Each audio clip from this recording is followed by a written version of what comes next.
Welcome back to another episode of Beyond Giving, the best nonprofit podcast on the Boost Network. I'm Zach, the nonprofit guy, and today we've got a conversation with Jesse from DEVSA. Thanks so much for joining us on the show, Jesse. Zach, happy to be here. Definitely. So, let's start by telling us a little bit about what DEVSA actually is and what it is that you guys do. Yeah, totally. It's funny because whenever I step outside this little tech bubble, they're like, "How do you pronounce it? Is that DEVSA? What is that thing? What you doing over there?" Is it DEVSA? It's DEVSA. Okay, cool. I was like, is this a subtle, you Like, pronounced it wrong? the whole time. No, what it is in its current iteration, and one thing I've told people, and I definitely need to really fine tune the messaging even on our website, but the core focus is we are that one connector. So if you go to the DevSA channel, DevSA will lead you to all of the active other tech groups in the city. The beauty with the tech groups that are active in the city, they've really joined our mission. Our big mission was tech events, tech groups that were focused on learning and networking, on the tooling and the programming, versus events that were pretty much in the space when we entered, which was primarily sales-driven marketing. I always hear stories about a very active tech space before the pandemic. That was before my time here, but when we entered the space, there was a gap that needed to be filled, and we happily filled that, and that's who we are. So land the plane, Jesse. We try to make it easy for people to find a tech community, so you're not wasting time on Indeed or Indeed, on Meetup or Eventbrite. Nice. Yeah. Okay. So it's you basically are just connecting the tech community and the different events across the San Antonio area. Yeah. Awesome. And so we met, it was January, I think, of last year at a local startup boot camp, right? We did. I'm almost positive that's That's where we true. met. And at the time, I think you were at the beginning stages of forming what is now DevSA, right? It was like Adobe something, I think was the original name. And then, oh, what was that? You're so close, but it's amazing. It is funny. I look back at that picture, and there was an amazing cast of like entrepreneurs trying to get their journey started. Yeah, it's funny because I look back now, like I've been able to get to know a lot of people that were a part of that experience and are still on their journey now today. But what was it? It wasn't Devis A specifically. It was Digital Canvas, which is another Yes. passion project. Digital Canvas. Okay. So kind of same concept as far as focused on the learning and the networking, the tooling and the programming, but in the creative space. So we're talking, like you mentioned, the Adobe and the Figmas. And my big thing was like, no one's talking about how these creatives are using the tooling. And with all the AI updates happening now, it's like after that photographer captures that concert or that wedding or whatever, I wanted to focus in on their process on the computer. Are they using generative fill for video or whatnot? I just wanted to do that because all the very similar to the tech scene before DevSA entered, there was a lot of social. So like in the tech space, there was a Geeks and Drinks and a Data Nuts or Data Nerds, whatever they're called. But they were just socials and that's all it was. And I'd always hear feedback from people that would attend those and be like, yeah, somebody took off his shirt and was dancing on a table. Somebody pulled out the worm. So folks that were trying to find the tech community just Yep. couldn't find it. And when you look at the creative space, a lot of the events that I saw then and that I still see now, which is why, and we'll circle back to Digital Canvas because it's something that is coming full circle. Well, when you started talking about digital canvas, and I remember I've always known you as that creative dude I met at boot camp, right? And so I was trying to think back to because you're pretty much known for DevSA now, right? And you've Yeah. built quite a community in this last year and a half around that, and are really connecting everything. But I was trying to figure out where that label in my head came from, that creative dude, right? Other than like I know you're good with like editing, and you designed the DevSA logo, right? Yeah. And that sort of thing. But so I'm glad I was able to like put that back together. But like, That's what is your background? Like, why are you the one that built this community DevSA that's working to kind of bring all of these different facets of tech in San Antonio together? Why is that you? Yeah, it's a great question. One thing I've shared with many people is I'm probably the last person that should be the face of this thing. But And for that, a lot of it is just my personal journey, and I don't like to talk about the origin story of Jesse because it's not a very fun story. But ultimately, I guess the start of Devastate. Well, I guess my personal journey is like yeah. I mean, I grew up. I'm born and raised in San Antonio. Wait, Um, an actual San Antonian. That's a thing? I'm a San Antonian, and but yeah, I mean, it's there's a whole story of just growing up. I growing up West Side, Poor Side. I guess what they call now like those underserved communities, which are still a thing, and blah blah blah. But yeah, what's the term they use? Boodle San Antonio. Like I have a Boodle San Antonio story, having like a kid really young, sophomore in high school, stuff like that. So but anywho, land the plane, Jesse. I've always been labeled as a tech guy. I never worked in tech, but I was always, hey, can you fix this? Can you do this? And I was always that guy. As I got older and my work life balance in that space that I was in kind of became more easier to manage, more I guess organized. I started exploring.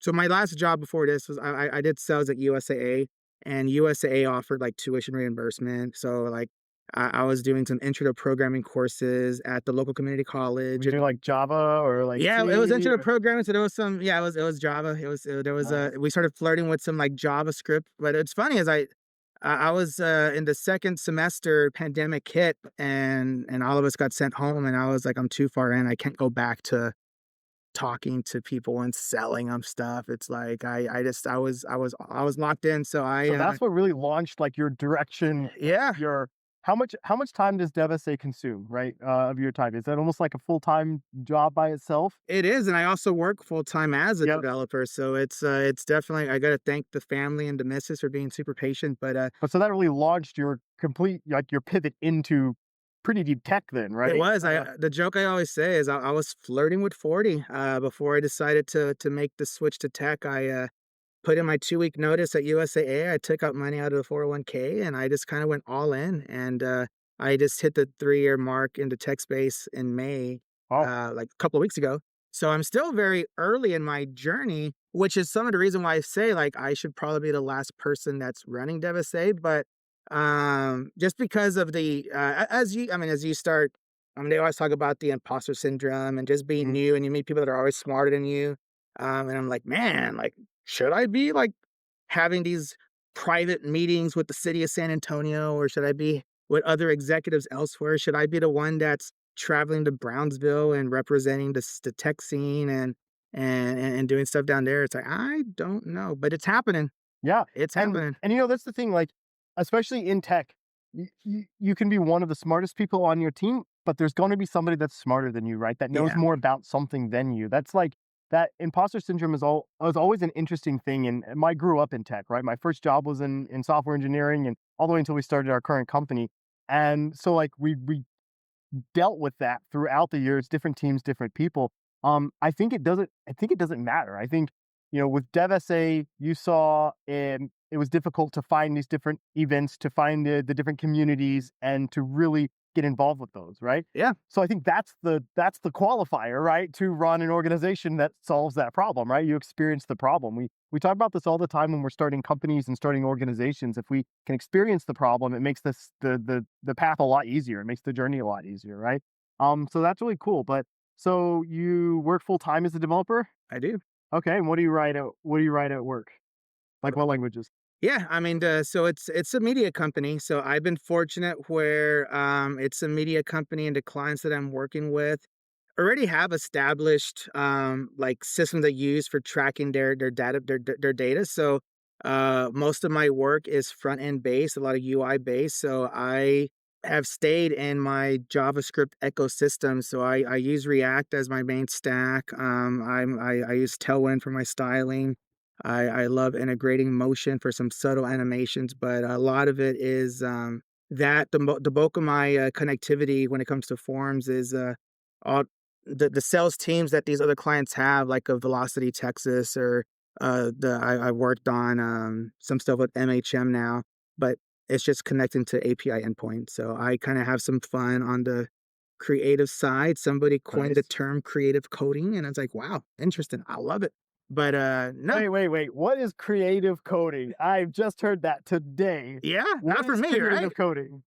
So, I actually heard it, as I was meeting, so Digital Canvas was something that I was on the calendar to launch this year. So as I was going to create art events, of tech events, there's a group in town called AM Architect, and what they do, they're the ones that kind of introduced the term my way. And it turns out that there's a whole nonprofit in Austin called Data Geek, and they have what they call a data lab, and it's just a warehouse, and they got projector screens all around, and they're using some open source libraries, and they shared them with me. I don't remember what they are off the top of my head, but I mean, some of it's like 3JS. You have animation libraries in the JavaScript space like that.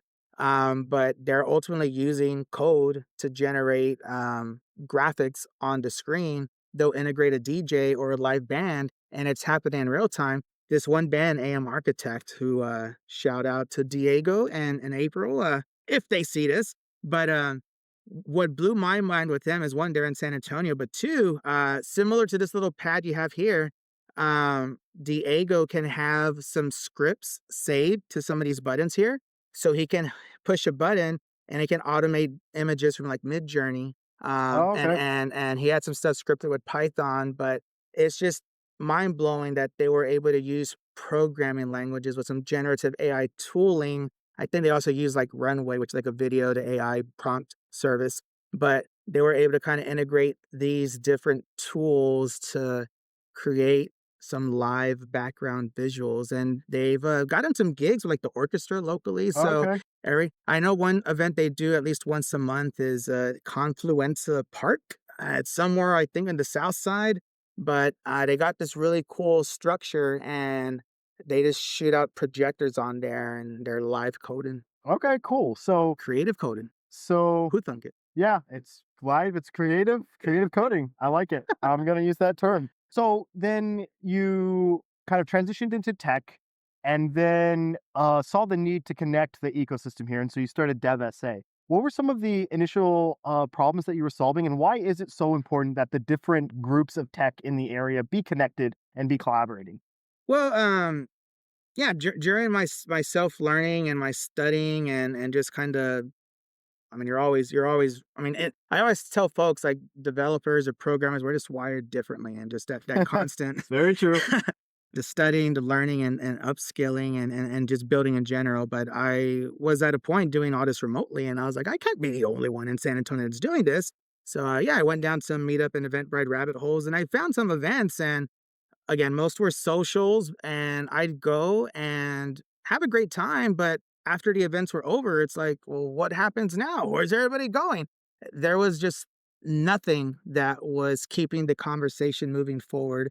So that was really how DevSA started. We just started as a Discord, and I created the Discord. I slid into a bunch of people's DMs on LinkedIn. I was like, "Hey, I see you're a developer, huh? You work at HEB. I'm trying to do this. Do you wanna do you want to join in on this?" And that's how we started. What's funny is during that process, some folks are like, who the fuck are you? And I don't click links from strangers.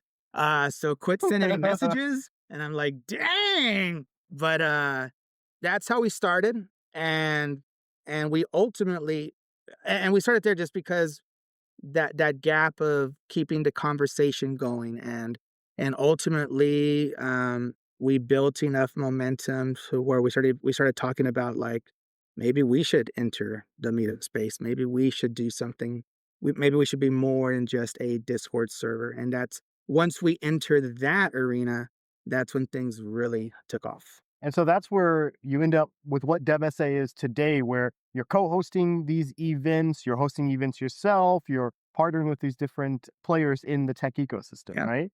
And so what does a how does an what are some of the organizations or the groups that you kind of work with under the DevSA umbrella? And then like how has the tech space kind of been improved since the existence of DevSA? Yeah. That's a good question. There's a lot of groups. There's literally at least like 14 active groups Wow. in the city of San Antonio. And that's crazy because I knew of like 5, Yeah, right? yeah. And, And that's where we like as we start focusing on what's next, and we'll talk to that here in a bit.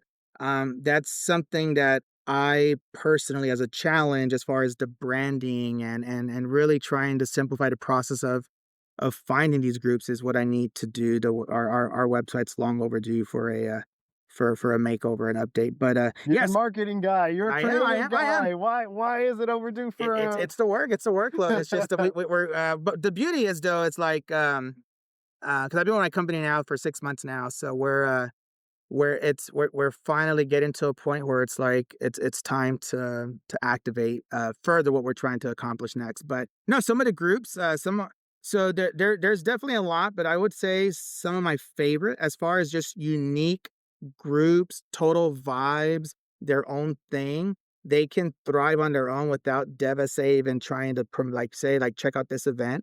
Uh, there's a security group here. It's an ethical hacker security group. It's a San Antonio chapter of DEF CON, a big global conference, but they are a group here in San Antonio. They're actually having an event tomorrow. It's their official 1 year anniversary Wow. as a chapter, as a group.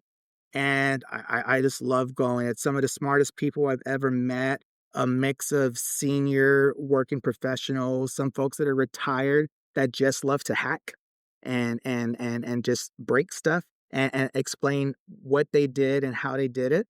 It's just a great community. They meet up once a month at Northeast Lakeview College. One of the organizers is an instructor out there in the cybersecurity space. But they're doing their 1 year anniversary tomorrow at the Andy. If anyone knows Caleb and his printing service called Tapped, that's going to be the host for the event there. But outside of them, yeah, Ansley and the Greater Gaming Society, another group where it's just they know who they are, my people. And I've been able to create some really awesome connections for her and her group through some of our partnerships, like at UTSA. But yeah, I love the group. I love what they're doing. Totally awesome. And then you just go into your specialty groups. You have you have Christian with AITX. You got Daniel and Richard who are took over Alamo Python. You've got Eddie and what's his name, Brandon from Zelif Cam that are now doing Alamo Tech Collective. You got the Geeks, and they had a big rebrand last year. And I think what we started was a big motivator to why they rebranded, because the goal was they felt they were stuck as they were labeled as a social group, a party group, and they're like, we want to be more than that. And it happened. And then who else we got out there? We have UXSA, your user experience group. You have AIGA, your which is more of your designer, more Figma focused group. What does Uh, AIGA stand for? I Do you couldn't know? tell you, but there's another fun one. ARDA, I know that one. AIGA. Alamo Regional Data Analysis, and Okay. that's run by Ryan Orsinger and a girl named Sarah, a beautiful lady named Sarah.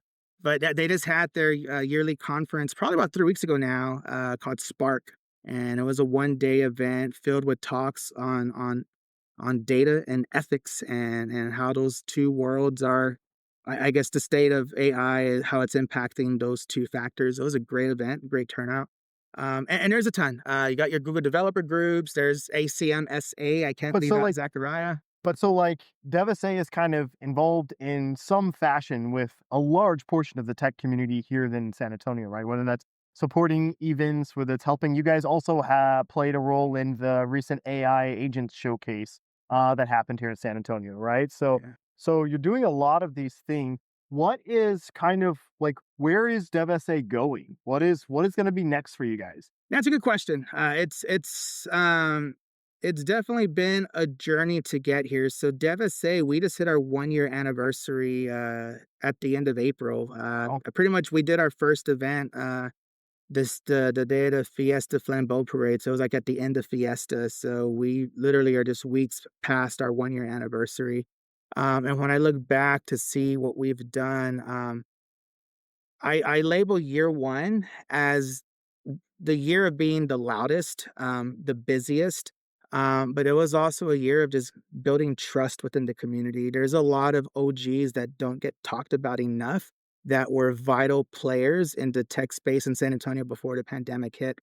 They're still here in San Antonio, but they just were turned off, and and they tuned out with the way the I guess the direction that the tech space went.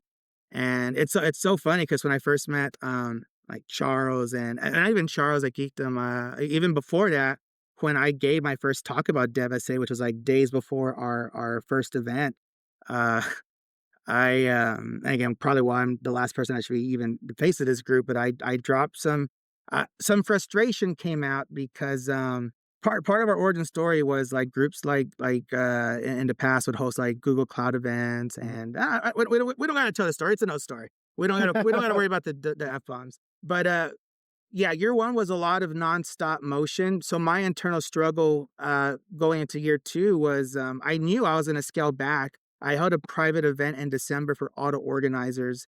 And the goal of that event was for everyone to meet each other, get FaceTime, because I had told the group, the organizers, that DevSA was going to scale back. Because from April to November, we did 14 events. We featured 24 different speakers.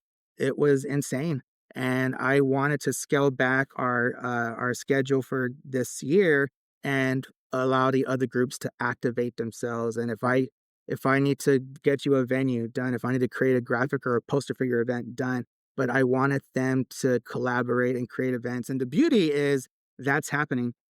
June's coming up. June is scheduled to be the busiest month in the tech space since the pandemic shut everything down. Wow, really? June is insanely packed.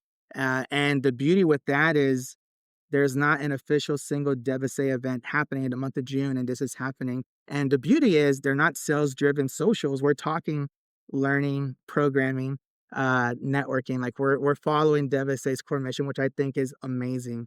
But what are we doing next? So the beauty is we've been able to kind of motivate and activate the other groups in the city to kind of continue doing events. What can Devastate do to year two to grow? Mhm. I don't want to repeat the exact same thing I did last year. So what can I do differently? And working with the media company I work for and having access to some amazing videographers and storytellers and Strawberry Stacy, social media guru.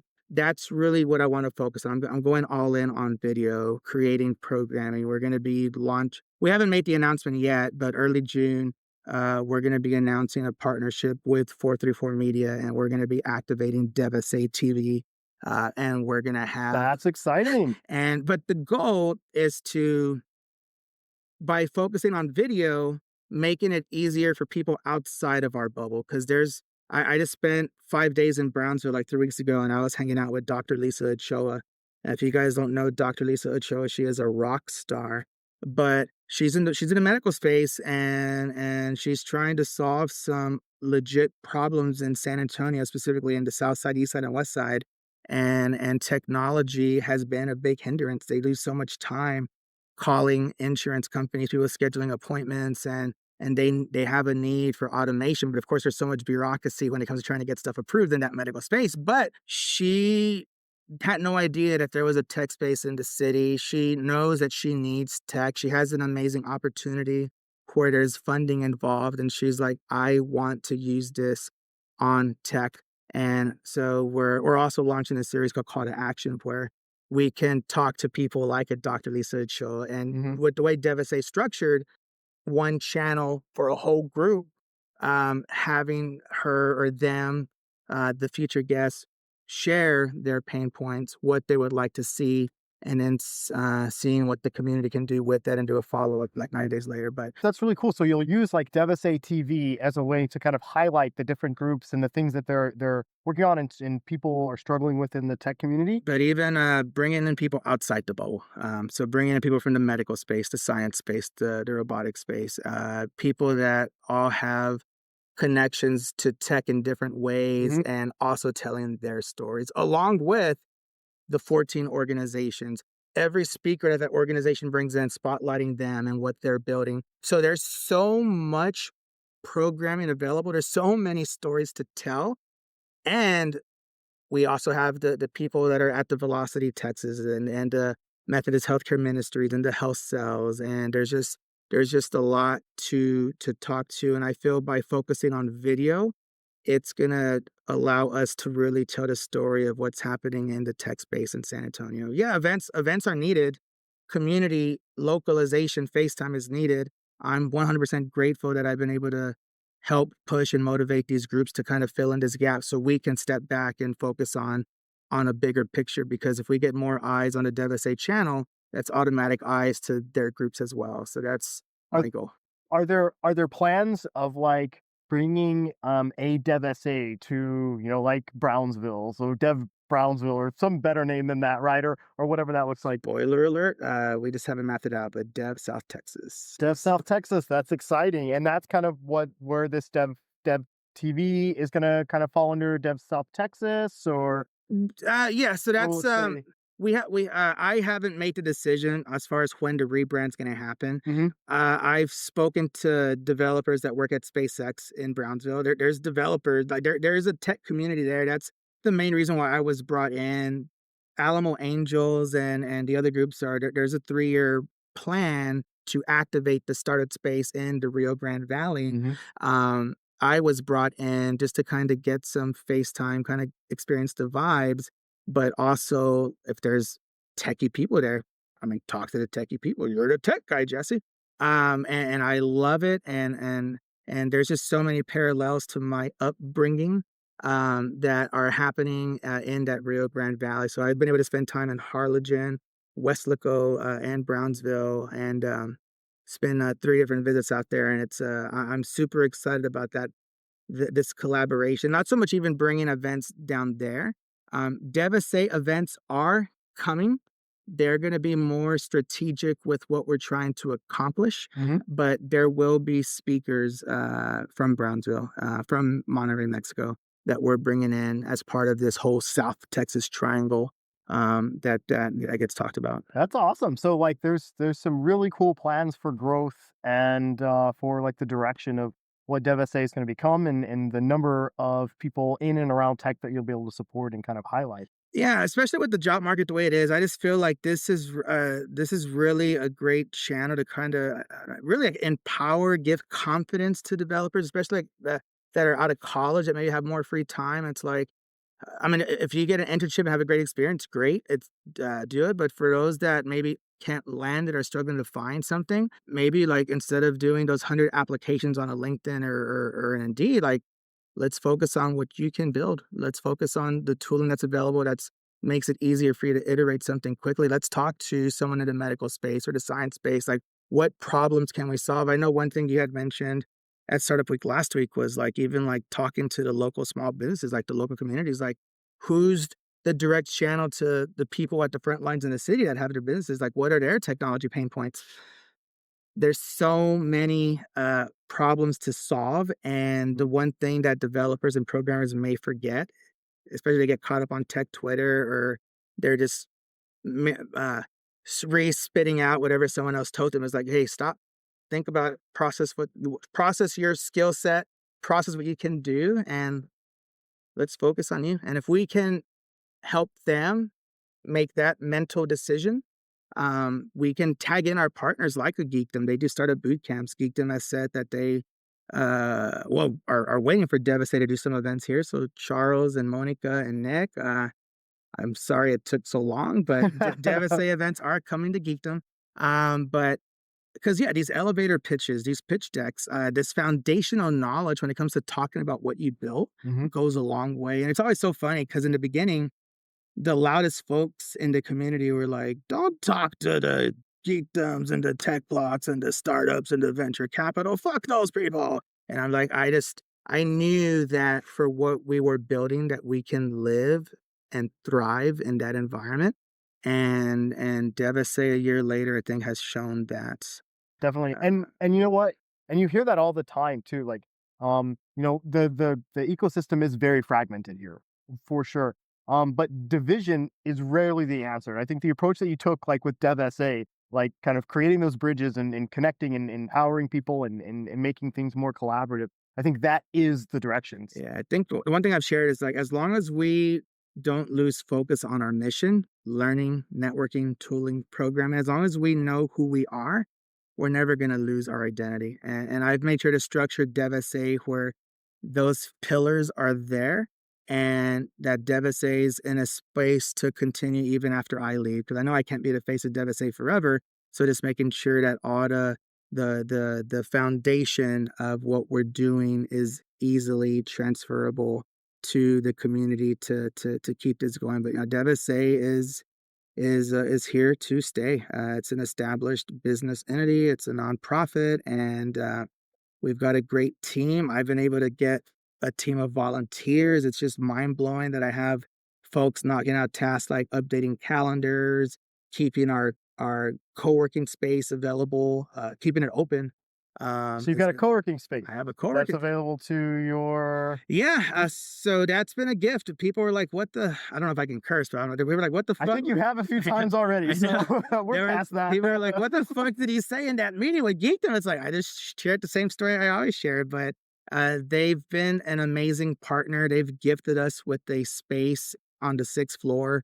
For compliance and regulation purposes, we can't keep the doors open for everybody. So what DevSA's done is this Discord that I've talked about, which I need to do a better job of talking about this Discord because all these organizations that I've talked about, every single organization has a dedicated private channel in there.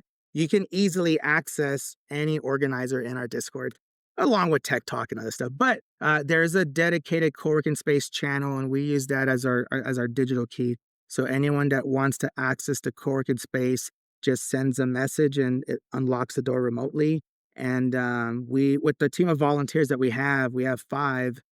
We keep the doors open Monday through Friday, 9 to 7. No daily pass is required. No monthly membership is required. Just come downtown to beautiful Houston Street. I will happily show you all the cool food spots that I've found. And we've got some books, we got some ping pong, we've got 8 tables with 4 monitors. Like it's literally a space for you to learn, maybe see who you can learn from, network with, and ultimately build. I use it as my workspace. I have my Monday and Friday work meetings with the 434 Media team. I have my task for the week.